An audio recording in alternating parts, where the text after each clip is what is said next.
ఇప్పుడే అందిన వార్త. వైసీపీ ఎంపీటీసీ దారుణ హత్యకు గురయ్యారు. దీంతో తీవ్ర దుఃఖంలో సీఎం జగన్. అయితే ఈ విషయాలన్నీ పూర్తిగా తెలుసుకునే ముందు ఈ ఛానల్ ని సబ్స్క్రైబ్ చేసుకోండి ఫ్రెండ్స్. ఈ వీడియోని అయితే పూర్తిగా చూడండి ఫ్రెండ్స్. అప్పుడే మనకేంటంటే కంప్లీట్ గా ఇన్ఫర్మేషన్ అనేది తెలుస్తుంది. అల్లూరు సీతారామరాజు జిల్లా వైసీపీ ఎంపీటీసీ దారుణ హత్యకు గురయ్యారు.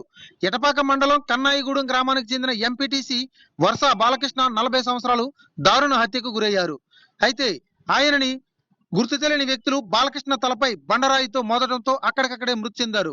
గ్రామంలో కొందరు వ్యక్తులతో జరిగిన గొడవలలో వారు బండరాయితో కొట్టినట్లు అనుమానం వ్యక్తం చేస్తున్నారు. కన్నాయిగూడెం గ్రామ శివారులో మృతదేహం లభ్యమైంది. మృతదేహాన్ని పోస్టుమార్టం నిమిత్తం భద్రాచలం ప్రభుత్వ ఆసుపత్రికి అయితే తరలించారు. దీంతో సీఎం జగన్ చాలా దిగ్భ్రాంతికి గురైనట్లుగా తెలుస్తోంది.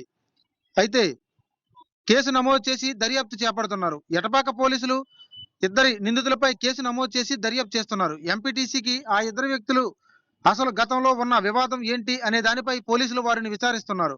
ఈ ఘటనపై పూర్తి వివరాలు తెలియాల్సి ఉంది.